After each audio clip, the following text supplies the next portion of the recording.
Thank you. Well, good afternoon, everyone, and welcome.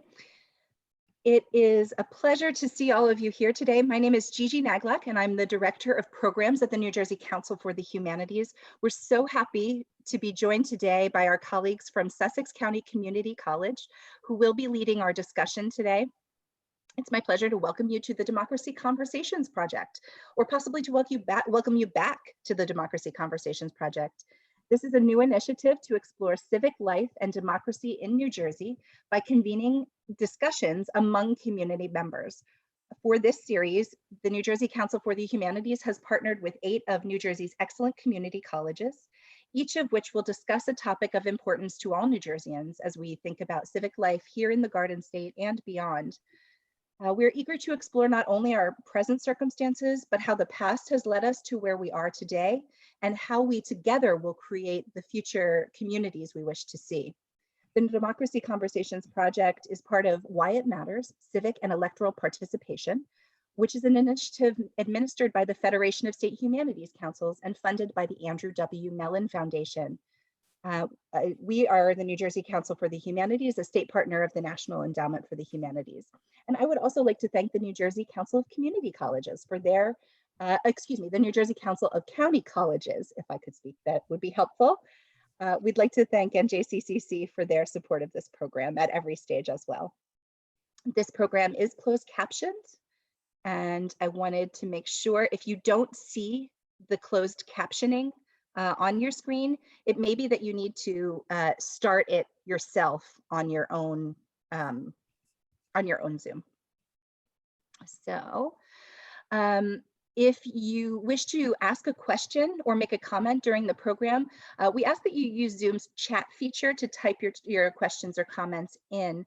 We're going to start off with presentations and then go to questions and comments afterward to sort of have our discussion. But I will be moderating the chat and keeping a look at it throughout the program. We are also, NJCH is live tweeting this event. We encourage you to follow us on Twitter. And if you wish to respond, please use the hashtag #DemocracyNJCH. The New Jersey Council for the Humanities is thrilled to partner with Sussex County Community College for this program, Democracy, Ethics, and Leaderships. Democracy, Ethics, and Leadership. Excuse me, I keep misspeaking, I apologize. And I'm delighted to introduce our moderator for this afternoon. I know her quite well. Dr. Karin Berkowitz is the Executive Director of the New Jersey Council for the Humanities and my boss. So without any further ado, Karin, I'm going to turn it over to you to get us started and introduce our speakers. Thank you.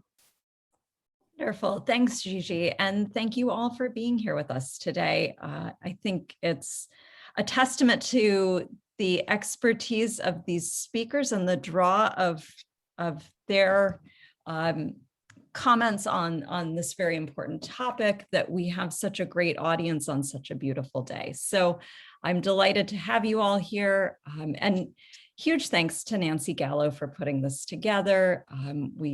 We have had so much fun working with all of you from Sussex, and we are just looking forward to hearing more about your thoughts on this topic as the rest of the afternoon unfolds. As Gigi said, we'll be listening to short presentations first. I'm going to be introducing our speakers before they speak, and then putting PowerPoints up for them, and then they'll go ahead and talk to you. We encourage you to post questions in the chat as we go along. Don't wait until the end, even though we're not going to read the questions out until the end. Feel free during the program itself to post those questions and just get them out there.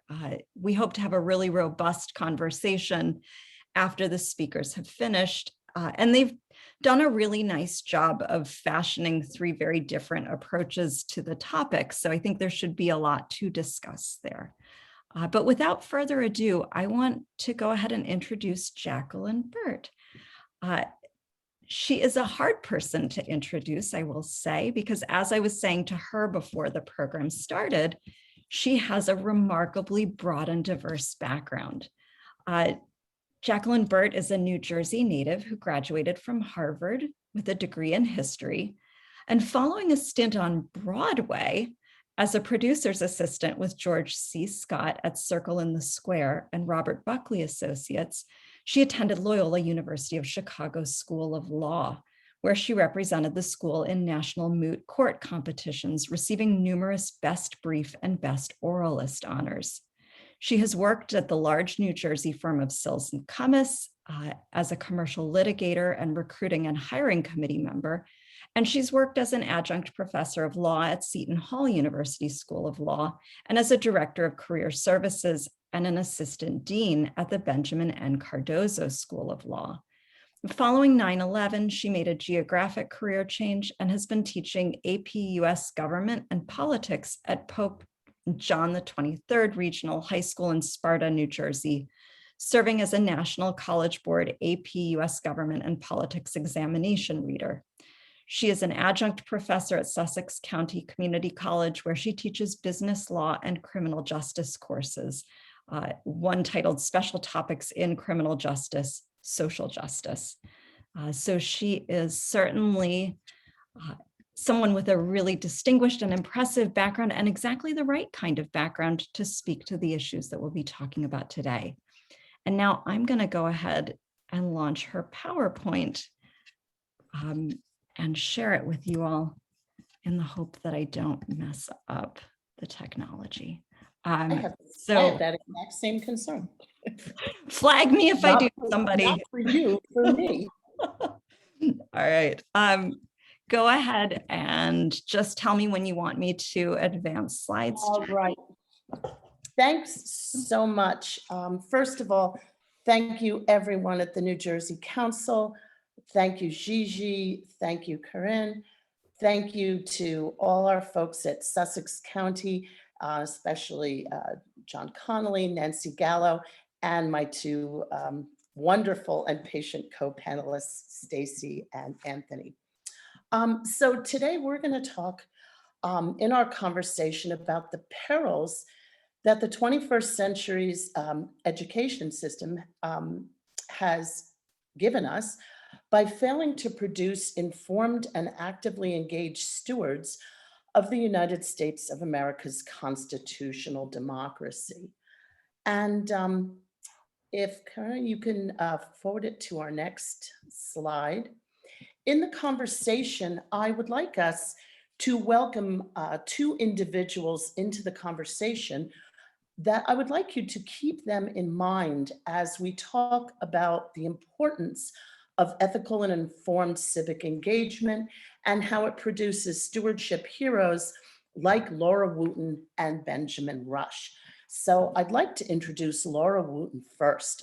Laura was born in 1920 in North Carolina, and she died in March of 2019.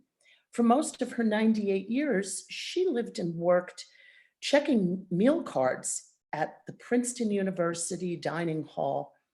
And she relished her family. She relished her ability to engage in discourse with the students and her fellow workers. But most of all, she relished her civic responsibility. Something that she said was reinforced every single day of every year in her schooling and her membership in the First Baptist Church. For 79 years, Laura rose at 4 a.m. for every state, local, and federal election day to work at the polls. And in 79 years, Laura did not miss a single election, thus rendering her the nation's longest serving election worker. Ironically, she was born the year after women gained the right to vote and participate in our national dialogue.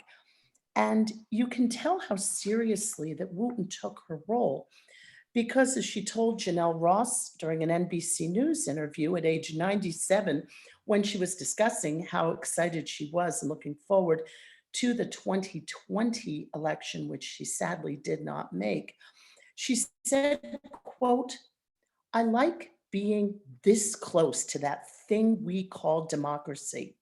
I like watching all kinds of people come in and express themselves, every one of them having just as much to say about the way things ought to be as the other. Our democracy It's just a beautiful, beautiful thing. So I want you to keep Laura's civic stewardship and her words, democracy, what a beautiful, beautiful thing, in mind. Now I'd like to introduce Benjamin Rush on a completely different century and a completely different perspective from Laura. And Benjamin is the lesser Philadelphia Benjamin, the lesser known. He's a physician and a reformer. He's a Declaration of Independence signer. And he's a son of a blacksmith and received his medical training, if you can call it that, by treating poor patients of all races, one of the only doctors of the time period in the region to do so. And as he became more famous, he continued his commitment to treating all races and all persons equitably. He was interested in diversity issues. He was one of the first to, in his sphere, to publish an affirmation of abolition and the idea of slavery being a crime. He's most famous for his advocacy of women's education and his treatment of the mentally ill. And when asked why he did this, here is what Benjamin Rush had to say. He said, "We owe it to democracy. We have changed our form of government, but it remains yet to effect a revolution in our principles, our opinions, and our ideas. We have to accommodate them to the obligations of the democratic form of government we've adopted." As children, Rush said, we were educated in a monarchy. We could sit back.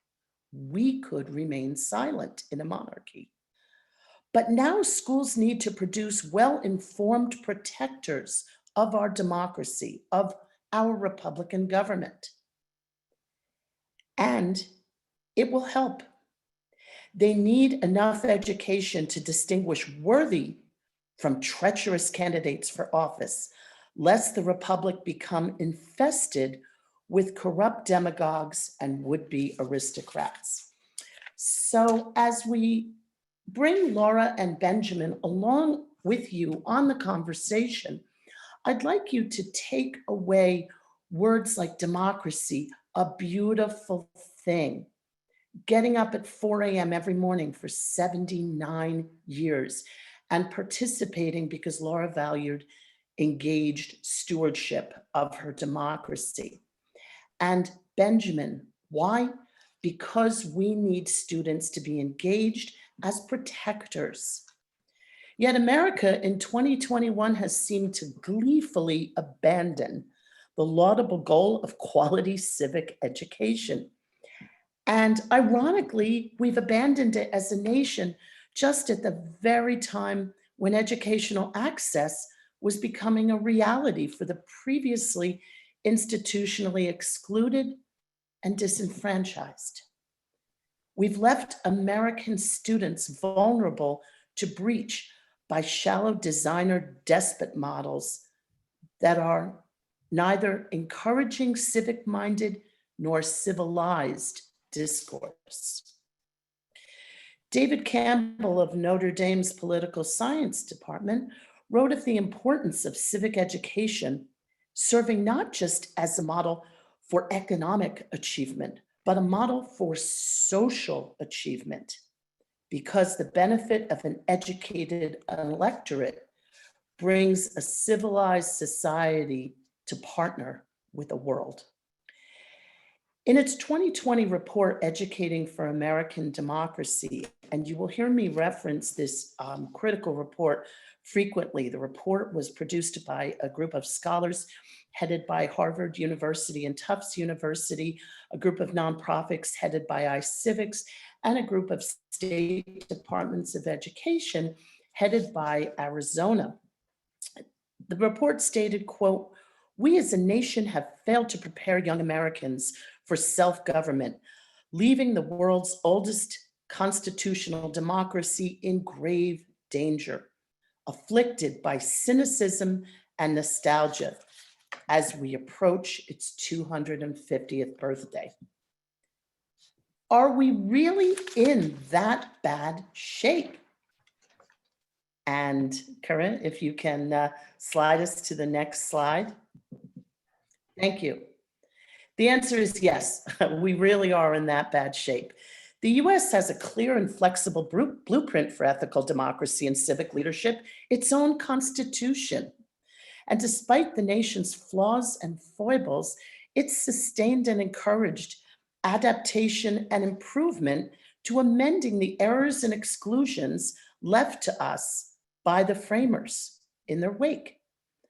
However, like any roadmap we're given, it must be equipped at a bare minimum with a basic understanding of those who have to employ it, and at best, the ability to convey to future generations what it is. How are we doing? The University of Pennsylvania's Annenberg Public Policy Center does an annual study, and you can pull up virtually any of these annual studies. I'm referencing 2016 and 2020. In 2016, only 26% of Americans over the age of 18 could name the 3 branches of government. And in 2020, we got a little bit better. Hoo-ha, 49%. Half of the American adults cannot name the 3 branches of government and cannot name a single protection that the First Amendment offers for civil rights or civil liberties. In a recent World Values survey, the center indicated that since the 1950s, fewer numbers within each birth cohort even rank it essential to live in a democracy. And likewise, we have more and more, a third of Americans born in the 1980s do not think that being in a democracy is at all vital. Why should they? When there is no interest on the part of a national cohesive effort to invest in civics. If you look at Harvard Magazine author Spencer Liefield, who was discussing that recent Educating for Democracy report, we see that STEM spending averages $50 per pupil in America, whereas only 5 cents per pupil in physics. And yet we are surrounded by vitriol of extremism, partisanship, lack of civic discourse, disenchantment, a mistrust of constitutional democracy at home and abroad, and January 6, 2021. Next.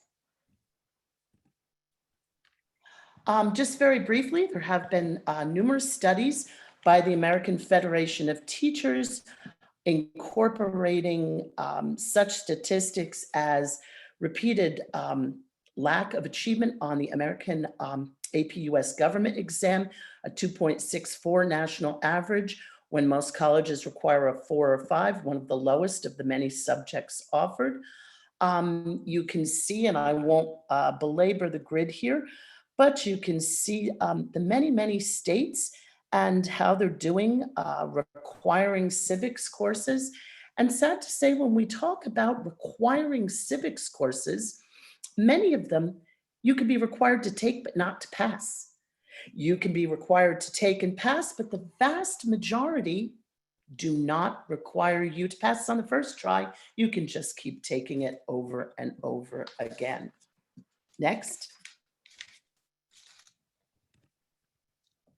Now, we've had the same issues as STEM had in the past, when the nation was fraught with worry over where the next Einstein was going to come, where will the next Gates appear?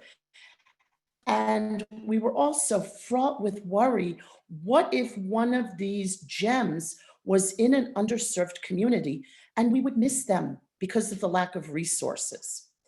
And we solved that STEM issue by posting up a host of resources, throwing labs, throwing every single possible entity to the fullest extent to make sure that practicums and contests and courses and externships and mentors and civic and community engagement, all culminating that the brightest lights would be here to serve when the nation called and to solve healthcare crises if we should need one. Think COVID-19. Well, now, who are the future civic leaders who are going to be there to solve a democracy crisis? And I submit to you that January 6, 2021 shows us we have such a crisis.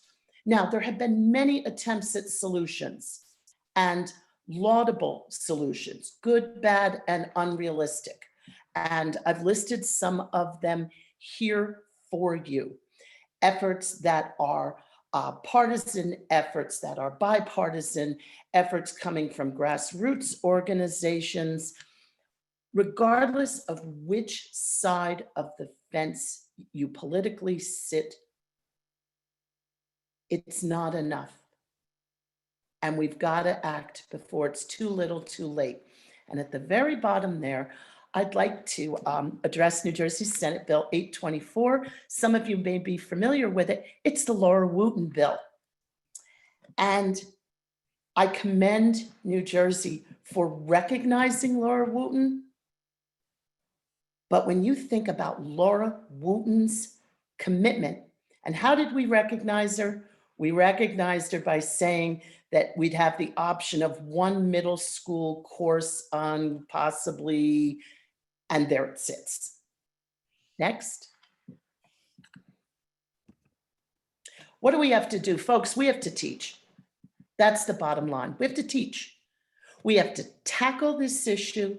We have to educate. We have to activate, we have to use community outreach and a holistic, ongoing, and consistent approach. Next. We have to tackle it. We have to have the same recognition that civics is no longer a dry classroom component and that it must be attacked from the curriculum perspective from preschool all the way up to high school. And we have to attack it with the same fervent reverence that STEM was attacked previously and conquered to make sure that all have a scientific background in every single school district. We also have to follow the cultivation of civic friendship, such as advocated in Danielle Allen's 2004 book, Talking to Strangers. Very, very important. Next. We have to get a civics curriculum that anticipates and encourages argument and approaching ethical dilemma.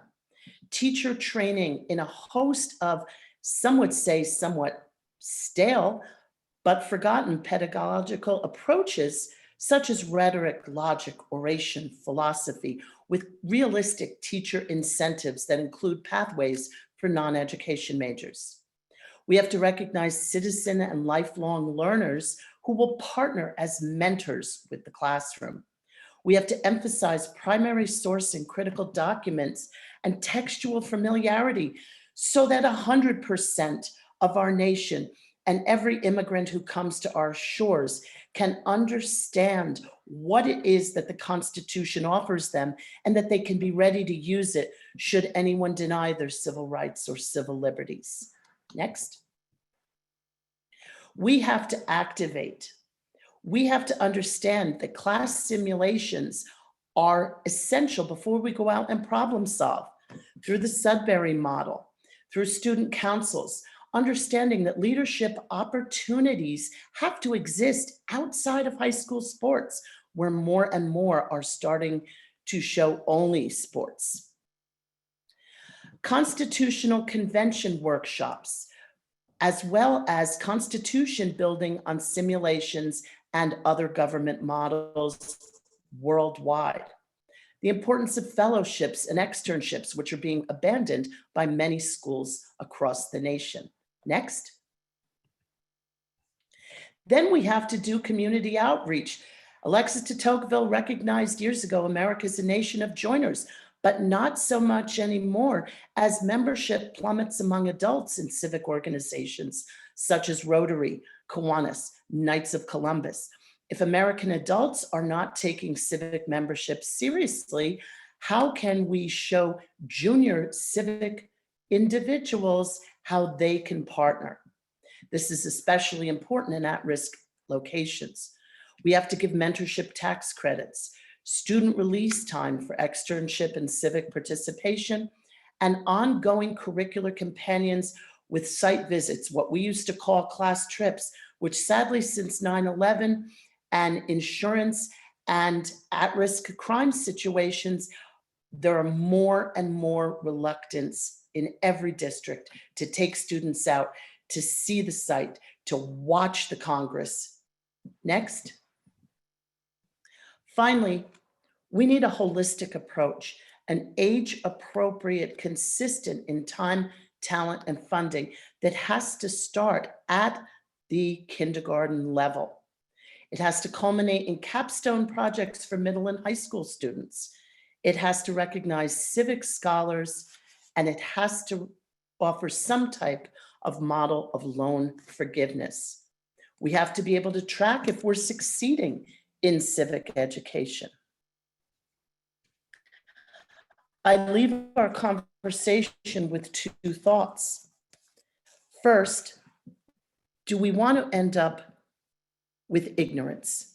Because as Jefferson said, ignorance and despotism seem made for each other, and we cannot leave our students K through 12 in ignorance. Abraham Lincoln, in speaking to the Men's Lyceum, said, "We have to practice as well as teach. Teaching and practice together give students an understanding of the Constitution, lest American democracy degenerate into what Lincoln called mobocratic rule." Thank you so much. It was an honor to speak to all of you. Thank you so much, Jackie. I'm sure we'll be coming back with questions and thoughts as we revisit your talk at the end. But right now, it's my pleasure to introduce Stacy Golan, PhD.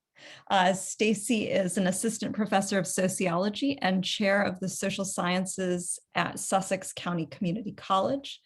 Dr. Golan has over 25 years of experience in teaching and research with a focus on intersectionality, economic institutions, religion, and public policy. During her tenure at SCCC, she has taught courses on the sociology of religion, sociology of sports, sociology of the family, social research methods, and perspectives on race, gender, class, and culture.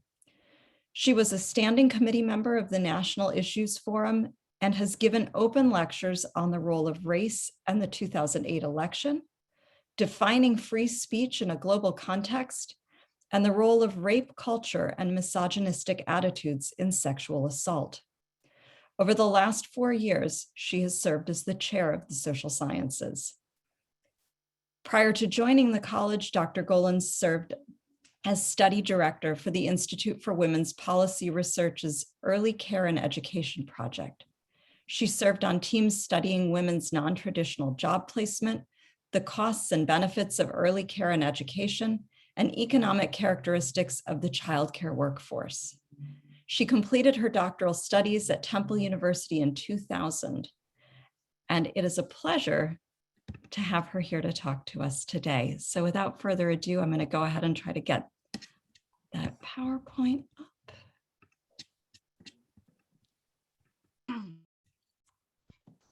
And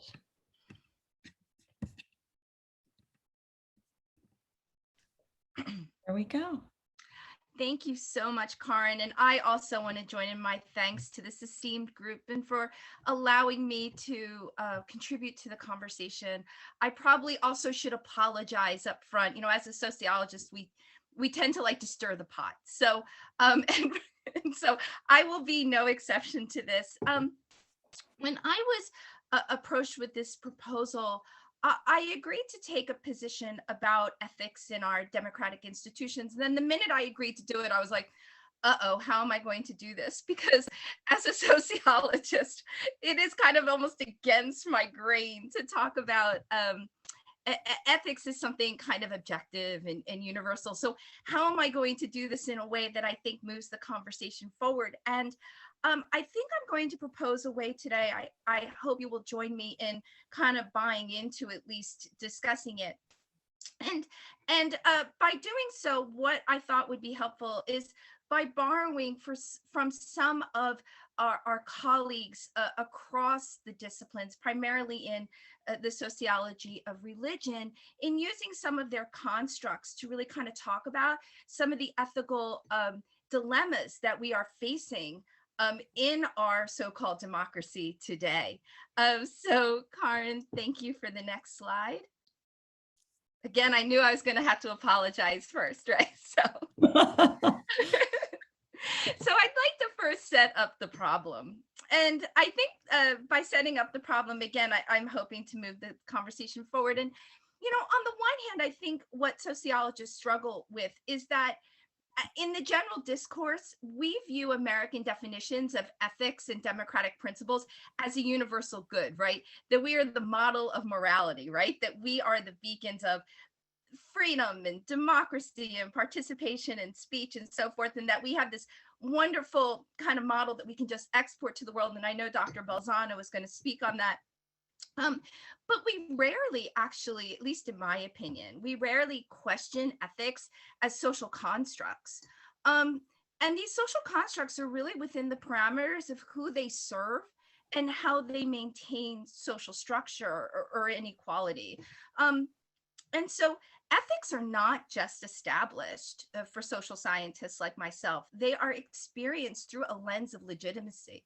So let me give you an example of what I mean by this. Medical doctors, we often hold as having a code of ethics, right? A code of ethics that we can all get behind. Cure the sick, do no harm. But actually, we now know that through social science, that doctors actually process and define those codes of ethics in very different ways. And communities experience these ethics in different ways. For example, we have unfortunately documented quite a history of how doctors view curing the sick regarding pain management and assumptions about things like drug addiction and other types of pathologies in very different ways when serving, for example, African Americans. And then we're shocked when African Americans are expressing or they're questioning whether or not to get COVID-19 vaccinations after kind of experiencing this type of treatment.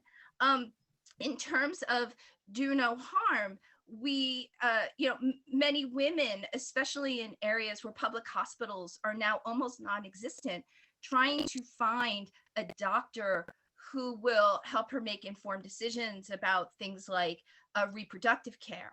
Once again, really understanding how we talk about, on the one hand, code of ethics is kind of universally objective, but on the ground, they feel very different to different kinds of people. And so how do we kind of reconcile these two kind of tensions? And so I'm going to propose today that we use the concept of American civil religion. Because what I think American civil religion does as a concept is it actually provides us a lens into how Americans perceive democratic principles and ethical behavior in our institutions. So before I try and convince you of this, I probably should define it. So if you wouldn't mind, Karen, thank you so much. Going to the next slide. So Robert Bellah was a sociologist in the 1960s. And in 1967, he writes this very kind of groundbreaking essay called American Civil Religion.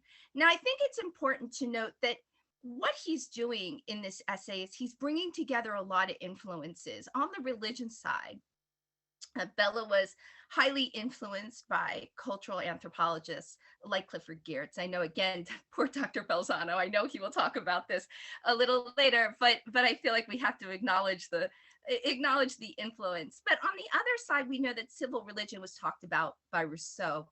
What Bellah does is he brings these concepts together and he applies them to the American experience. And I just want to, I usually don't do this in presentations, but because I think that his definition of what American civil religion is so appropriate. I'm just going to read you a few words of how he defines it. And basically what Bellah says is that there's certain common elements of religious orientation that the great majority of Americans share.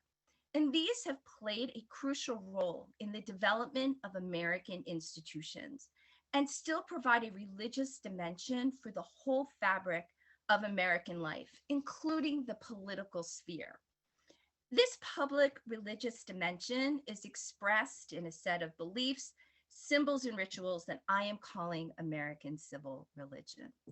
So what is the point? The point is that, we live in a country that has been heavily influenced by religion, and our institutions have been developed and have evolved in this context. And as such, we actually have a separate religion. And that religion I will refer to in this discussion as Americanism. And when you look at Americanism and you look at the characteristics of Americanism, it actually feels very much like almost any other religion that we kind of notice in the modern world today. It has a deity. We often invoke a generic God in our political discussions. In our currency, our presidents talk about God bless America. We have it in our pledge. We have sacred texts. So political sociologist Squires does, I think, a brilliant job of really taking Bellah's concept and saying, when you look at how we revere the Constitution, and as social scientists, we're always blown away about a document written 200 and some years ago by a bunch of slave owners and a few merchants, and how we actually still think that, this is something that should essentially remain unchanged. And for those of you who are bristling about why, me saying this right now, you might be an Americanist. But we see these as sacred texts, right? The Declaration of Independence. We have a set of beliefs, the belief in the American dream, regardless of what the data are telling us today, that we are the land of the free and the home of the brave. One of the things I'm always struck, and maybe it was because I was raised in the Jewish religion, is that we often talk about kind of the New Jerusalem. Reagan talked about the shining city on the hill, almost like the new, sacred land, the new Israel. We have a set of rituals that have, again, a sacred reverence to them. We have the Pledge of Allegiance. We have our own psalm, the national anthem. We have symbols in houses of worship. So our house of worship is, I'm originally from Philadelphia, and just walking by Independence Hall used to always stop, right? And just the history of it, and the Liberty Bell, the Capitol. We have the flag, which I'll talk a little bit more about later, but the flag has really become this religious symbol of America. We have an entire kind of rule book in how we approach the flag, how we raise it, how we lower it, how we retire it, how we lay it on a coffin before we bury our dead. There are all of these wonderful and rich traditions that we can debate, but they very much feel like almost in the same vein as a baptism. We have holidays that we mark, again, in honor of this faith. The 4th of July, Memorial Day. And we have holy actors. We have apostles, the founding fathers. We have holy warriors, which are our military. And we have martyrs, people who have died in service to this faith. And so when we take this all together, we can compare it to a variety of religions. I'm often struck by the Pledge of Allegiance, which actually doesn't even exist in our Constitution. To me, again, as someone who grew up in a religious household, the Pledge of Allegiance reminds me of the Shema if you're Jewish, or the Nicene Creed if you're a Christian. And so there are all these wonderful, rich parallels that we could talk about forever, which I promise we won't, but that it's this idea of creating, we have a special religion that stands outside of our private religions. This is our public religion. And your relationship to this religion, I argue, very much shapes how you feel in terms of the efficacy of our institutions. Thanks, Karin. Next slide.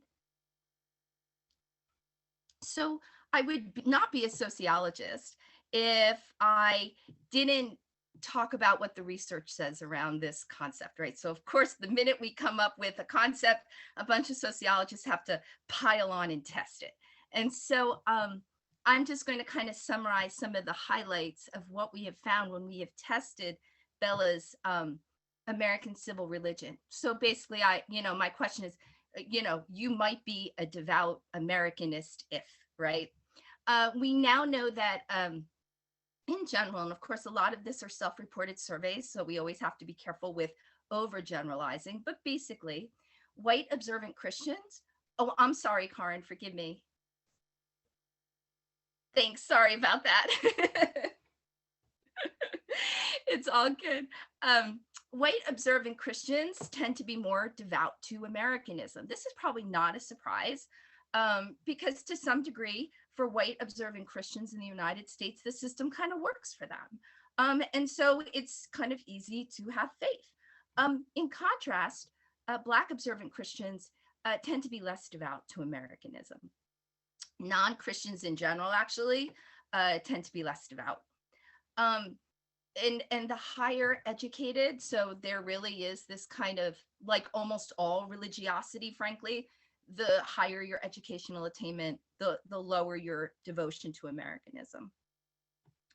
The working class are more devout to Americanism. When we unpack this, once again, this is probably not a huge surprise. When we think about the working class, especially in the United States right now, people need hope. I mean, people really need hope. And this idea of, the American dream, if you work hard and you follow all the rules, salvation is waiting for you, I think is a very powerful concept to people who need something to work for. And I would think this, I haven't looked at a recent survey, honestly, but I would think this would be even more powerful in the context of something as horrific as a pandemic. We're also seeing some really other interesting research around ethnic communities. There was a beautiful piece of research about Japanese Americans who have tweaked American civil religion to fit their specific experience. So Japanese internment camps in the United States during World War II, these sites have actually been enshrined. And there are kind of pilgrimages that are organized by Japanese Americans, which they go to pay honor to their ancestors. So again, using kind of this wonderful sacred reverence to in a way that makes sense in a religious context to that that ethnic reality. Next slide, thanks, Karin. So how would using American civil religion, how would this work, given some of the debates about ethics and democracy in this very trying time? I promised I would try and keep this discussion to 15 minutes. I'm not only a troublemaker, apparently I'm a liar, but I really try. But I'll try and go through these relatively quickly. I would love to see us maybe talk about them a little bit, but I do want to give kind of respect to each one of these examples. And I have some others and I would love to hear some of yours. But for example, using the idea of Americanism and looking at the debate between the protests, primarily, starting with Colin Kaepernick as an American football player, and then those who joined him in his protest of police brutality and the treatment of African-American men in the criminal justice system on the one side, and the absolute anger and passion for those that took exception for the actions of NFL players. Now, I think that, when I first saw this, and, as I've said to you before, I'm from Philadelphia. So look, I have to be honest with you. This was the year that the Eagles won the Super Bowl. So this will forever be burned in my brain in terms of an important year. But the first time I saw this, I'm the daughter also of a veteran. And one of the things I was thinking of is, well, I'm not sure if this is kind of copacetic in terms of an employee doing something on an employer's time, but to some degree, aren't they just following the Constitution?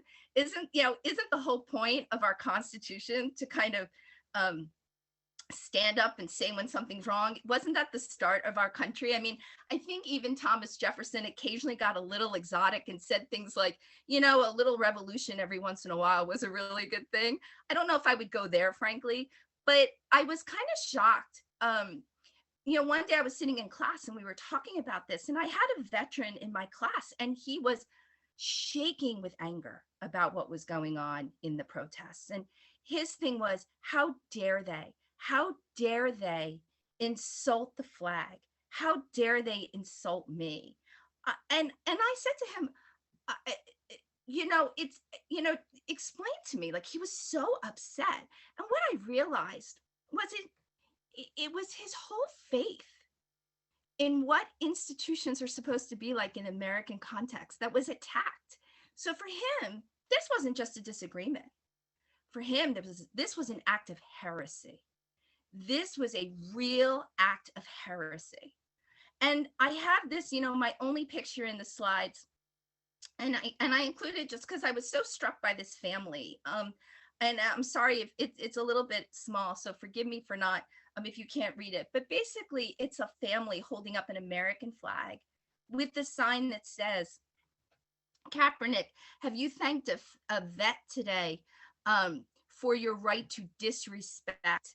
And I can't tell if it's disrespect the flag or the United States, but it was interesting because on the one hand, this family is acknowledging that there are constitutional rights here, but on the other hand, they were mad, right? That they felt disrespected. And I think understanding like an attack on their idea of what Americanism is. The second example is, January 6th, and thank you so much, Jackie, for mentioning it. January 6th in the Black Lives Matter protests of last summer. One of the things, once again, if we look at it through the lens of American civil religion, for those that were engaging, once again, in an activist movement to assert that there has been a group of people who have not been treated well, harm has come to them, right? That have not benefited from so many of the scriptures, right, in the Constitution. And that was seen as an affront against our institutions.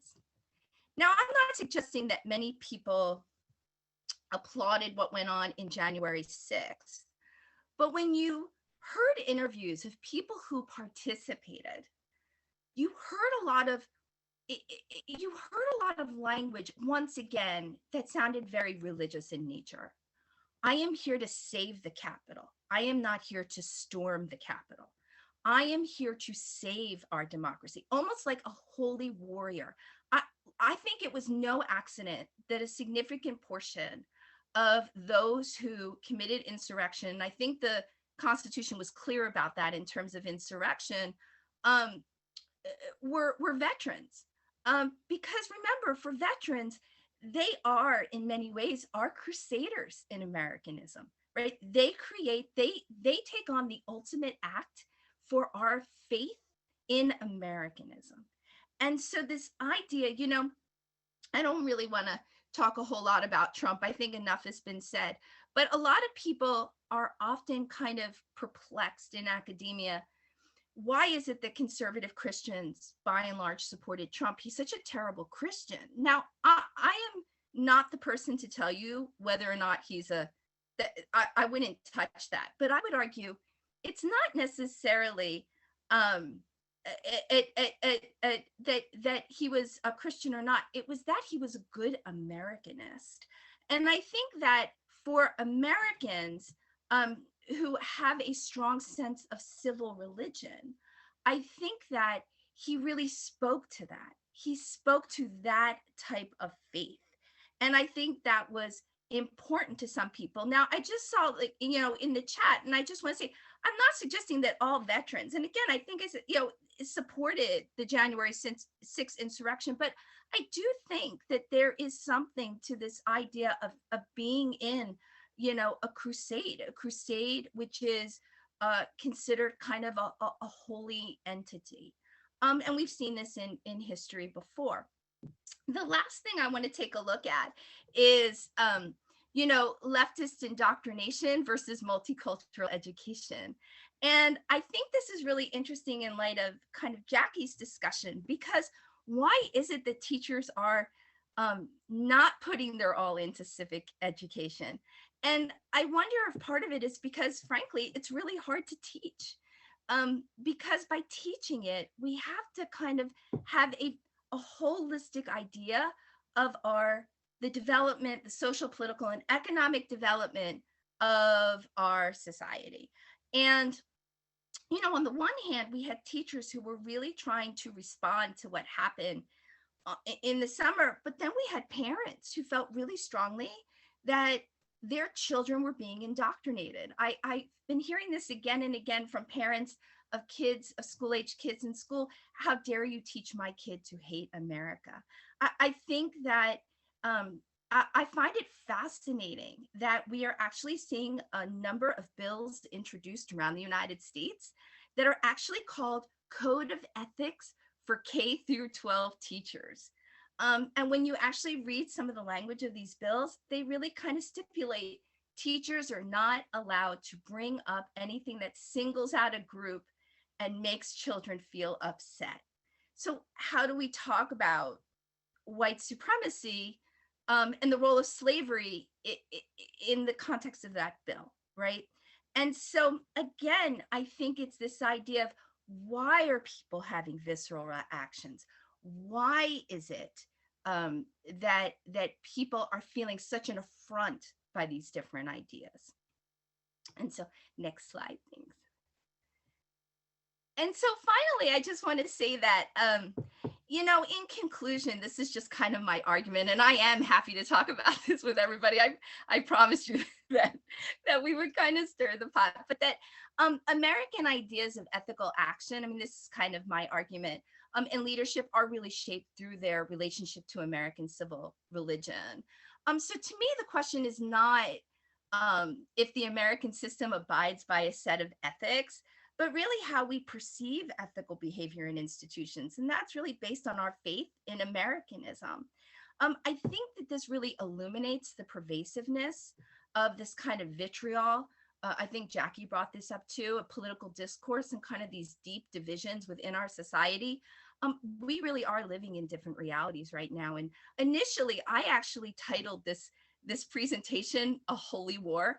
And then I changed it because I felt like maybe I was crossing a line, but actually I think I'm going to double down. I really do think to some degree we are in a holy war. And this is, I think this is critical that we acknowledge it. But I also want to end kind of on a hopeful note.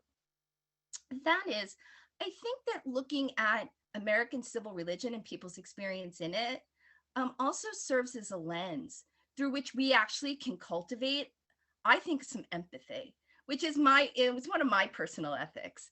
And so we can kind of tease out, how is it that the other side is feeling? So if we know that the other side is processing some of these things as an affront to their faith, we have this whole tradition in the United States of practicing how to treat people with respect based on their personal religion. What if we use those kind of ideas and we applied it to the public square? And could that possibly create a situation where we can actually come to the table again and find some kind of common language? So that's my proposal, and thank you all so much for allowing me to throw it out there.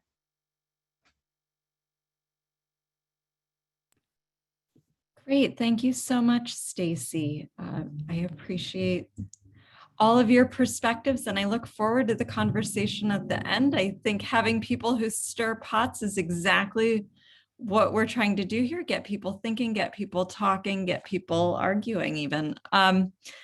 But we have one last speaker before we jump into all of that. And so it is my pleasure to introduce Dr. Anthony Balzano, who is a cultural anthropologist and has taught full-time in higher education since 1983. He maintains an active ethnographic research program on Haiti's southern peninsula and among emigres from this valley who are now living in Stamford, Connecticut, Boston, and Montreal. Dr. Balzano completed his doctoral dissertation at Rutgers University in 1989. Before attending graduate school, he completed a tour of duty as a US Peace Corps volunteer, teaching O-level and A-level chemistry, biology, and human biology in the Kingdom of Eswatini in Southern Africa. He is presently a professor of anthropology and sociology at Sussex County Community College and facilitates its community archaeology project and Council on Sustained Dialogue. He's been a member full-time of the faculty at SCCC since the fall of 1989, and I am delighted to get his PowerPoint up on the screen so that he can begin to share his perspectives with you. Hold on just a second.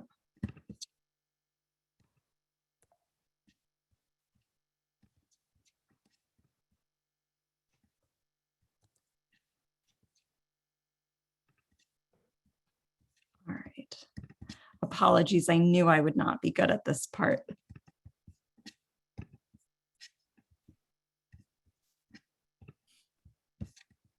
There we go.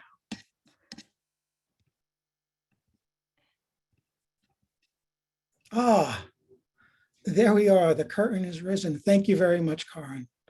Thank you for that introduction, and thank you to the New Jersey Council on the Humanities for bringing this project forward, and for Dr. Connolly to bring it to our attention.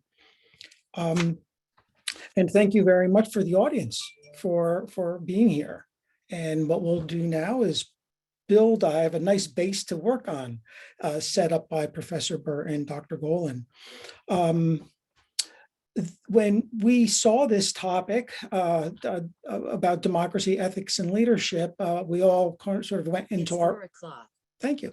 We all went into our corners and came out with some ideas. So it's no mistake that I do overlap with Professor Golan a lot, and we'll talk about that. So she built a nice foundation there, but also Professor Burt. I knew that she wanted to talk about education and the role that democracy, building a democracy and maintaining a democracy, how essential that is for education to play an important role. So I have a really good base, and that allows me to sort of take off from some other area here. Mainly what I like to talk about here is taking us overseas and comparing our own democracy with democracies abroad. It's important that we know about democracies abroad, because we serve, that is, the United States democracy serves as a model, for better or for worse, for democratic movements and democracies overseas. So I came up with a new title as early as, or as recently as around 6:30 this morning, before I sent it off to Karen. And it's Rethinking American Foreign Policy on Building Democracies Abroad. How do we, in fact, do that? We have explicitly been trying to do this for well over 100 years with Woodrow Wilson's declaration that we need to make the world safe for democracy. And that's something that we are still trying to do. The first time I heard that was when we entered the Vietnam War, that we needed to go to Vietnam to make the world safe for democracy. I thought that saying was from then, but it wasn't. It was from Woodrow Wilson at that time. The premise of what I'm saying here is that we need to strengthen democracies abroad, and that is the only way that we could strengthen American democracy. The fact that Professor Burt brought up the importance of the colonial era or the revolutionary era scholar who understood that we needed to have an educated populace to strengthen our democracy. Benjamin Rush seemed to be taking a cue from Benjamin Franklin, of course, who famously said, we do have a democracy if we could hold on to it. And democracy is a lot like a lot of relationships, right? We need to work at it all the time.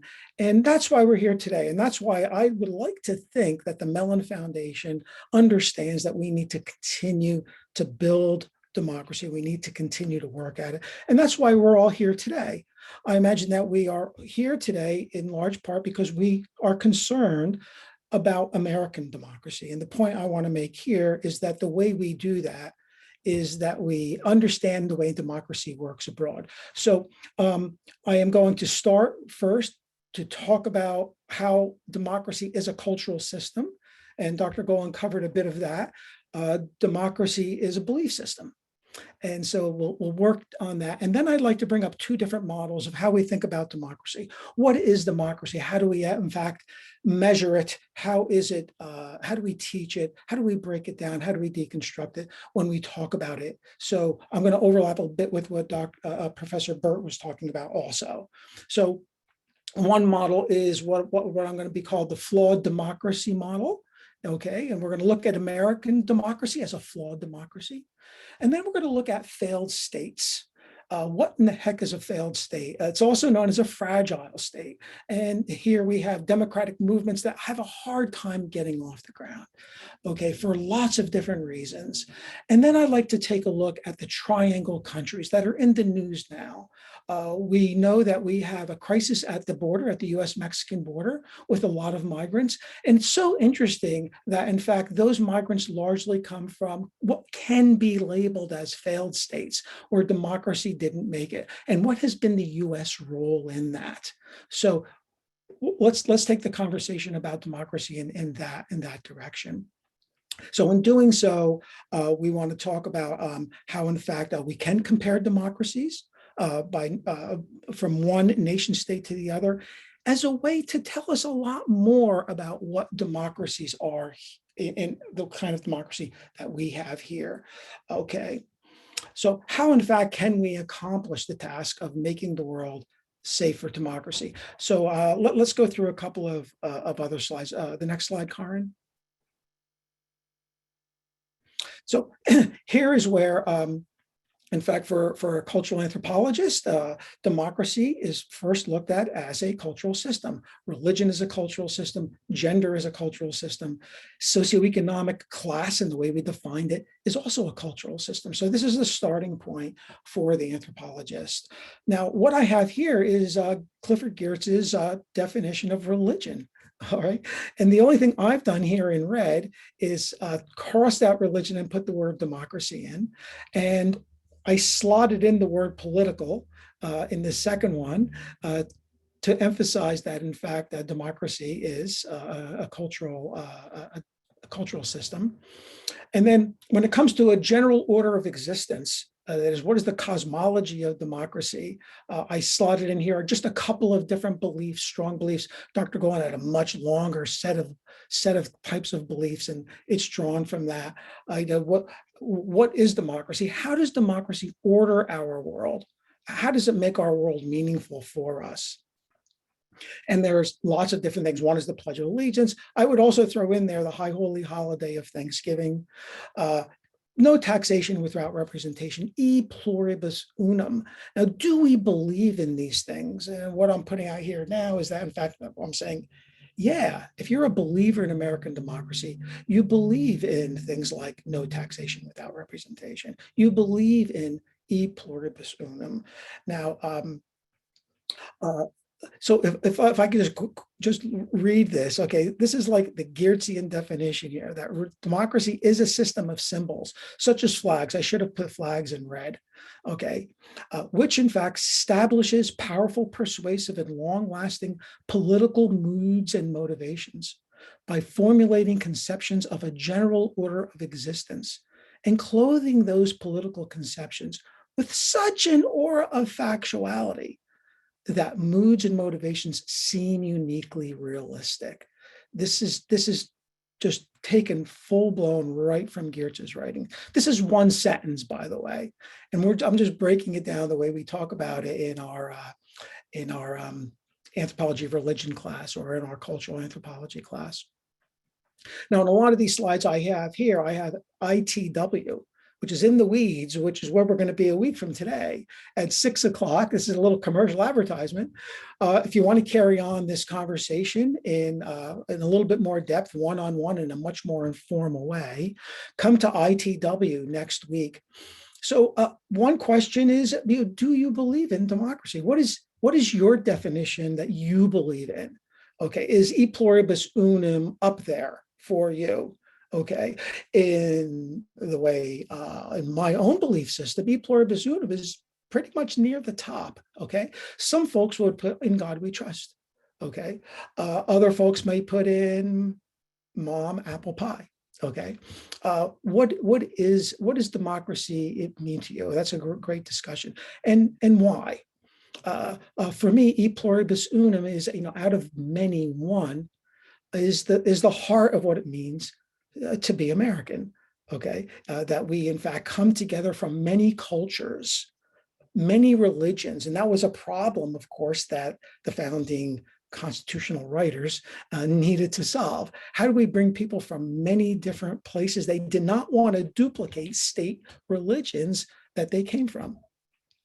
And so it was out of many, we come together with one, and we could have a discussion about that. And there's the citation for Clifford Geertz's interpretation of cultures. Okay, so this is the orientation that I come at democracy with, and it's no mistake that a sociologist like Dr. Golan would come at it from a similar point of view. Okay, Karen, the next slide, thanks.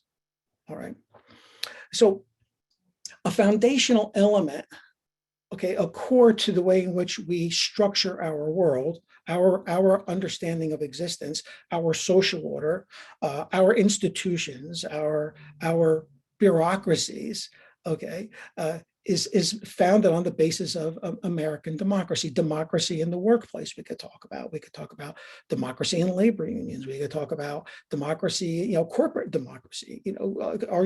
Can you vote when you go to a corporate board meeting? Are you a shareholder? A premise of democracy is always there.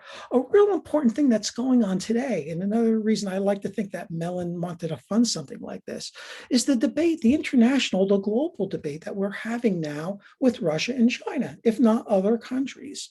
Okay, China has been criticizing American democracy, okay, saying that democratic capitalism is inferior to democratic Chinese communism. Or I'm sorry, capitalism based on being structured by Chinese communism.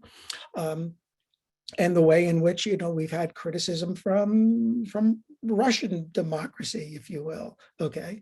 And that's something that's happening today. And this is why it's important to start to look at democracies across cultural boundaries and across political boundaries. Okay, so our own conception and practice of democracy serves as a model for better or for worse. So what happened on January 6th? Everyone was looking at it. You have to go to other news agencies like Al Jazeera or the news agency that comes out of Russia, or what the Chinese are saying about what happened on January 6th. Wow. Okay, it'll give you a really different view of what went on. Okay. Some people in the world are not surprised by what happened. Most Americans were rather appalled by it. But the model that we put out there undermines not just our own democracy, it undermines our economy. It undermines our legitimacy. And we're going to talk about state legitimacy in a little bit. It goes right to the heart of what democracy is. Okay, so a good discussion. If you go out there and Google this on yourself, we could have an in the weeds discussion on what countries are critical of American democracy and why, and what can we do about it. How do we address those issues? Okay, so let's go into two different models of what democracy is like in other countries. Karen, the next slide. So we want to do this, not so much because we're interested in democracy in Thailand or democracy in Bolivia, but what it can tell us about what our democracy is like. Okay, how does this reflect back to us? Now, this is put out by The Economist, which is a kind of a think tank. They put out a wonderful a weekly, I think it's a weekly a publication known as The Economist. This is the Economist Intelligence Unit. The reference for this is below. It's pretty fascinating data that they've put together. Essentially, they have looked at all democracies and say and come up with the numbers of only about 8% of the global population lives in a full democracy. And we'll look at the criteria of what that means in a second, okay? And then 41% of the global population lives in a flawed democracy, and the United States is a flawed democracy according to their criteria, and we'll go into that in a second. And then about 36% of all of the global population lives in an autocratic, non-democratic regimes, where democracy simply doesn't work. So the colors are there. If you go onto that website, you look at this, it's pretty fascinating to look at. The next slide. So here are the 5 criteria they use, and it's on a 1 to 10 scale. And so they get a lot of folks from The Economist who are really, really smart people, and they sit around and they look at different countries and what goes on in them. And they want to know, is there electoral pluralism? Is there a functioning government? Is there a lot of political participation? What's the political culture like? Is it a flawed culture? Is it a toxic culture? Is it a culture that that can have conversations and they understand each other? And are there civil liberties? Well, there's 2 criteria where the United States ranks low and why it comes in as not a full democracy, but as a flawed democracy. And this can give us, some indication as what we might do in the classroom. And one is the functioning of government. And here, of course, we're looking at the way in which our government has such a slim, Democrats or the Republicans have such a slim majority, and there's a lot of gridlock in Washington. That's what they're talking about there. When they're looking at a political culture, for Clifford Geertz again, he did other things besides religion. As a graduate student, I had to more or less memorize interpretation of cultures. That's a joke. I didn't really have to do that, but it was like I did. For Geertz and those who have taken on the theoretical orientation of interpretive anthropology, culture is not about what people agree with. Culture is about what people debate and discuss and are critical of. So if you want to understand what another culture is like, find out what they're discussing, find out what there's a disagreement about. And there seems to be a lot of disagreement in the United States for observers from The Economist who have ranked the United States at a 6.3. And because of those 2 scores, the US is seen as a flawed democracy. And when we look at that, we will see, what countries are ranked very high, and that's something that we could do when we get in the weeds. So check out those rankings. Can they prompt us to improve our democracy, and how do we go about doing it? Read about the criteria. Where we are very strong, by the way, is in civil liberties. All right, now I know that we could sit and have a great debate just on who doesn't and who doesn't get civil liberties. But relative to a lot of other nations, we rank pretty high there. Okay, so look at those rankings, and that'll be a great discussion we could have next week. Okay, next. Oh, and there's the link right there. Next slide, Karen. Thank you.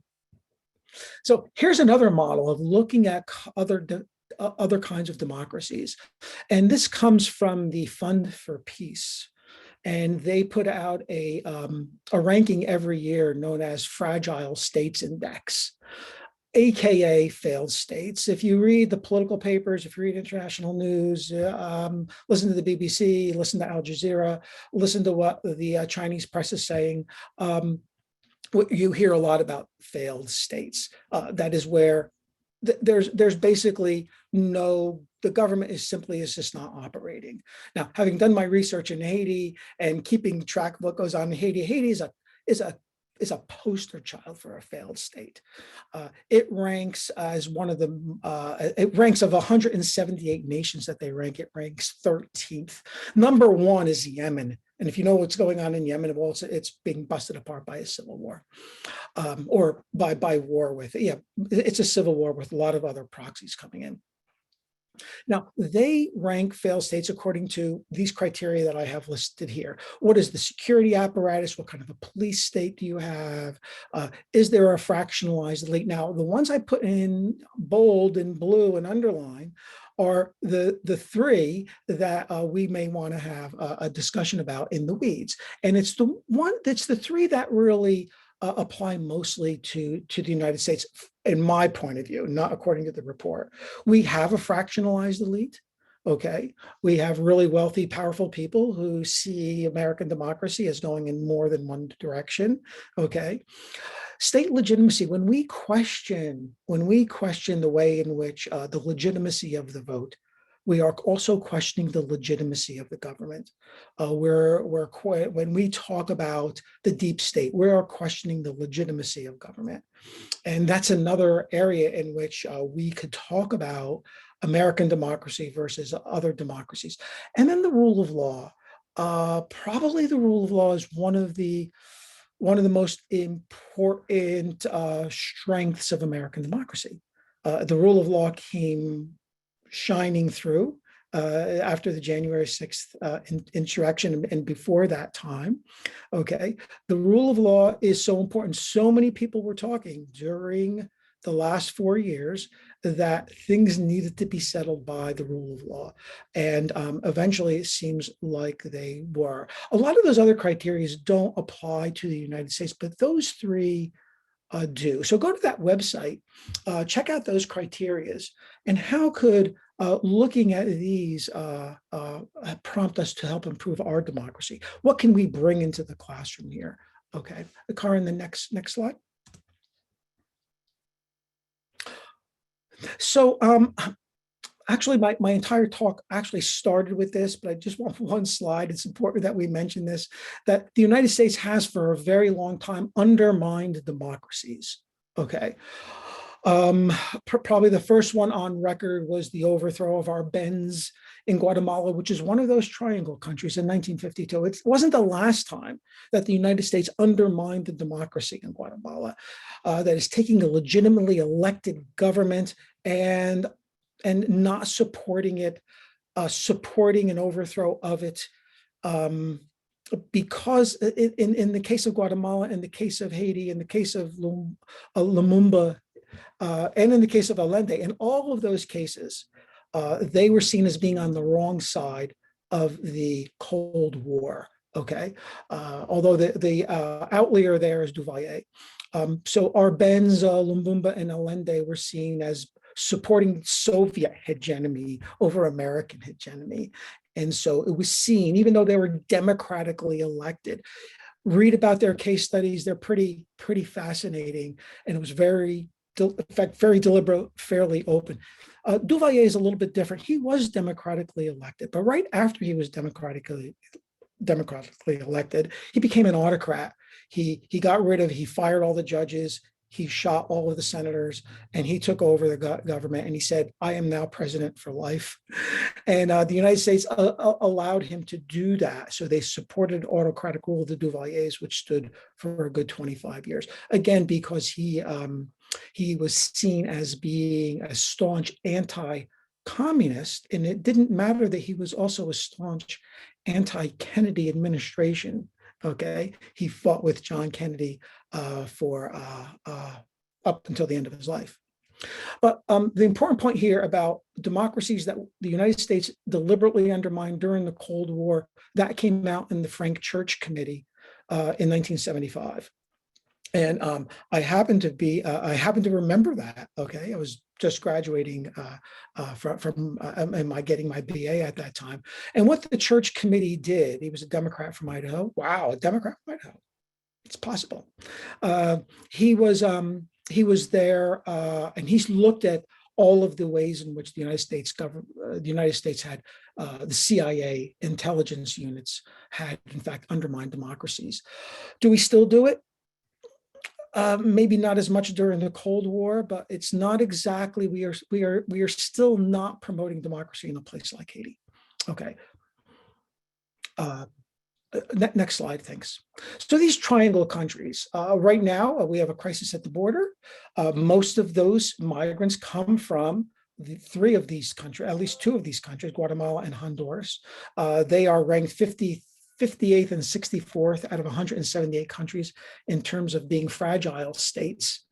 And there is the point here is for a lot of people who have looked into peacekeeping, into development aid, into foreign aid, foreign policy, there is a very, very clear connection between migrating, getting pushed out of a country, and the lack of, there is no rule of law, there's arbitrary punishments, there is a failure of democracy in these countries, and that's why it's important that we strengthen our democracy and look at democracies elsewhere. So for in the weeds, should we focus on the state of democracy in these triangle countries to address the migrant situation at the Mexican-US border?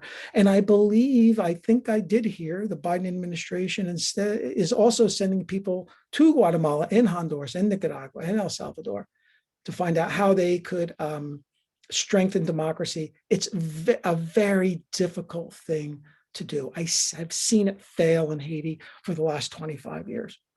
Dedicated people trying to build democratic institutions is not easy in a country where you have a factionalized elite that hold on to power, and that's a really big barrier to get over. And the next slide. Thank you for attending, and we have 6 minutes. And we have 34 questions. We do. So I have to say, I had come up with some questions in advance in, the fear that everyone enters every panel discussion ever with that nobody will have anything to say. And Gigi and I have been watching this chat unfold and thinking that it is astonishingly robust. So it's magical. It's amazing. It is, isn't it wonderful? Oh, love it. Yes. So I want to start by throwing a question out to all three of our panelists. It's actually based on one that I'm pulling from the chat itself, and then want to try to open it up a little more.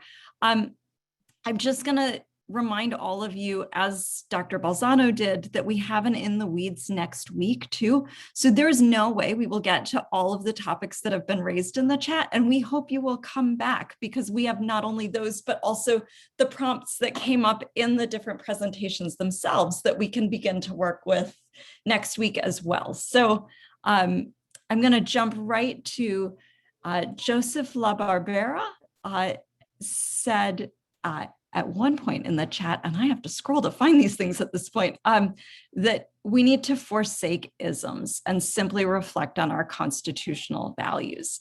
And it struck me that that statement is a really interesting one to begin with. I wonder whether Professor Burt can maybe talk a little bit about that with respect to education and a civics curriculum, and whether, in fact, Professor Golan and Professor Balzano can share their thoughts on whether sociologically that looks feasible, whether the sort of religious elements of our political system are important for keeping people engaged. Are they necessary underpinnings of any kind of educational effort? I would love to get the three of you to reflect a little more broadly on that question. Well, I think you don't have democracy without beliefs, and we could have another discussion about whether or not they are religious beliefs or not. But in a sense, they are not different from any other beliefs. Okay, that is when we hold those beliefs, we have an idea that in fact they are true. Okay, and that's the way in which the world is structured. And so in that sense, a belief in democracy is similar to a belief in God. So I don't think we have it otherwise. It takes faith.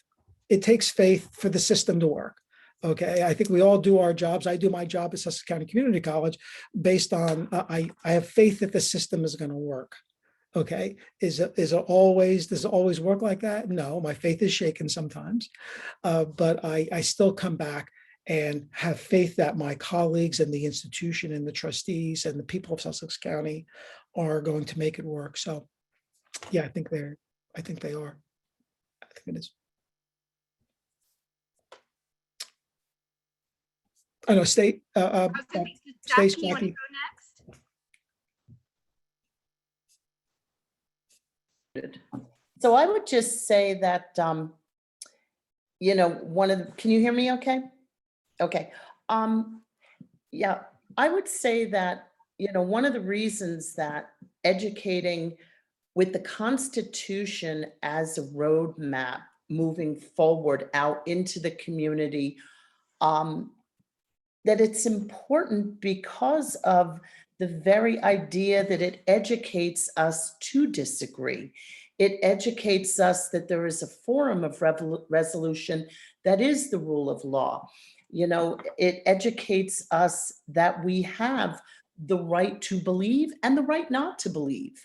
You know, the right to establish symbols and the right to be completely free of symbols as we so choose. And I think that if we don't have a basis for people understanding that it is not only okay to disagree, it is an obligation to learn and then to, again, with empathy, with ethical candor, disagree. But I think if we don't let people grow up in a concept that you have these rights and abilities, even when they are flawed, you have the ability to change it. I think it invites mobocratic rule. It invites despotism. You know, there has to be an understanding of basic civil rights and civil liberties before we can go on to discourse. I think I'm going to piggyback on a lot of what was said. I think I'm going to diverge just a little bit towards the end. I loved the idea, you know, I struggle with the idea, why are we in isms? I think that is, I think one of the things that social scientists grapple with a lot. But I think one of the dilemmas, well, I think there's two. The first one, of course, is the role in which some of these isms play. So I didn't really talk about Emile Durkheim, and I know we really don't have a whole lot of time right now to kind of elaborate, but you know, one of the things Emile Durkheim talked about in terms of religion, and I would argue this is true of lots of institutions and cultures, that they create social cohesion. I have had the privilege of living outside of this country, and I think when you live outside of this country, you don't realize like what an American you are until you live outside of the country. So and you true. don't realize how much you've internalized your identity as an American. And I think part of that is because of the fact that, you know, as Bellah would say, all of us to some degree kind of internalize this connection that we all have to Americanism.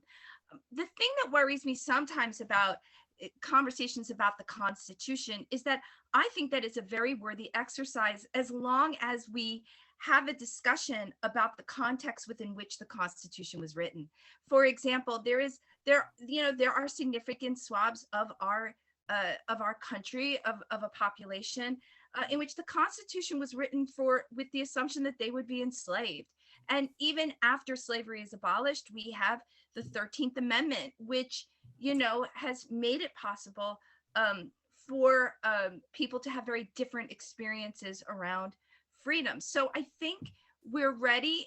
I'm all for kind of creating conversations strictly around the Constitution, as long as we're all ready to have kind of that conversation about warts and all, so to speak. And I sometimes worry that when we throw out conversations about the Constitution, that really I want to be very careful, because I don't think the person who asked this question really meant this. So, but I think sometimes we can fall into the trap of people cherry picking from the Constitution, like frankly, we do a lot of sacred texts.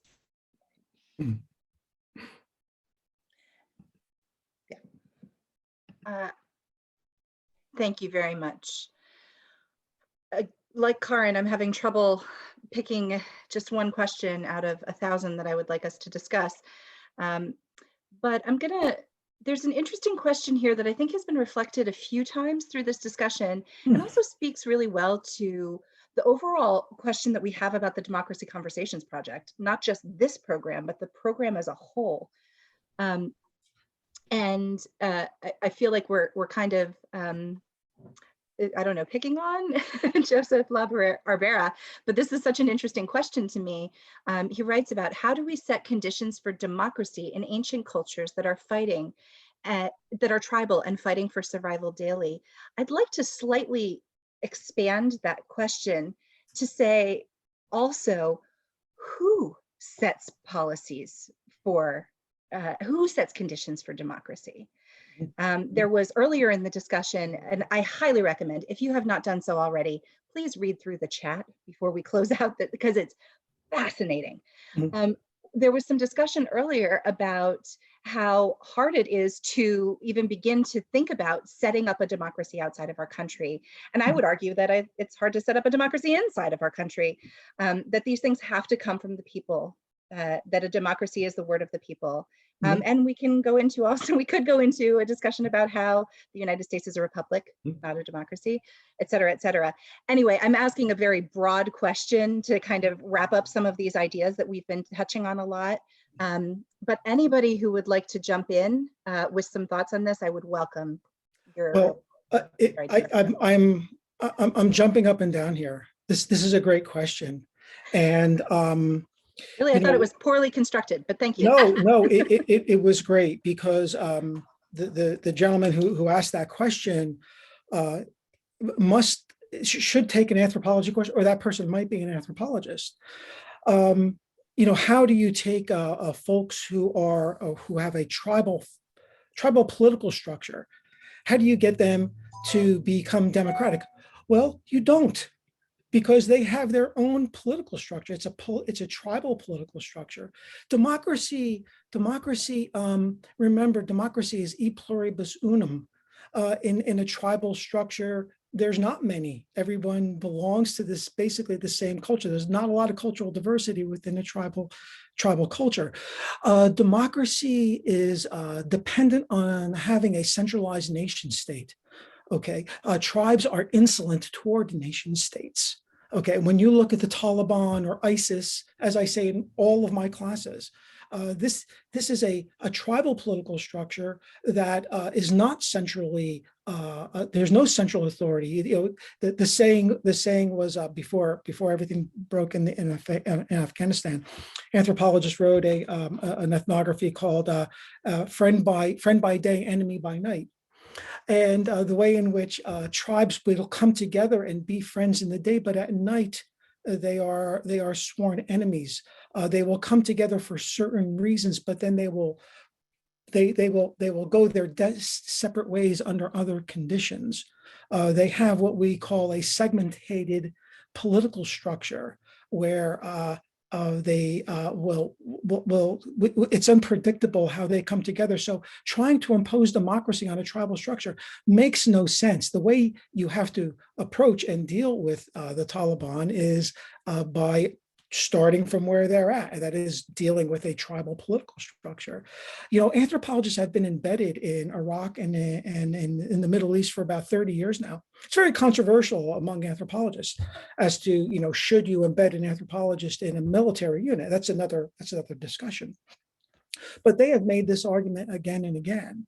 This is something that I would love to get in the weeds with the gentleman who asked the question. Yeah.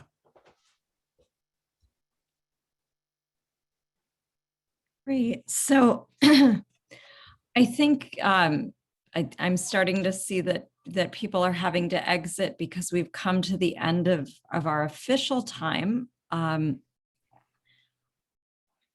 Gigi, do you want to go ahead and close us out here? And I just want to There's so much still coming in on the chat as we're talking. I hope that those of you who are so excited by these topics will be able to attend next week. We would love to continue to discuss them more.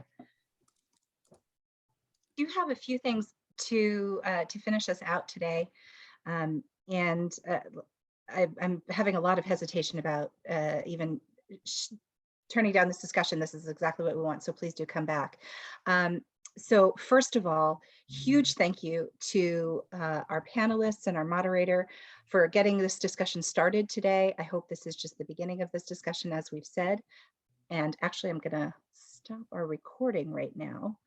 And then even more so,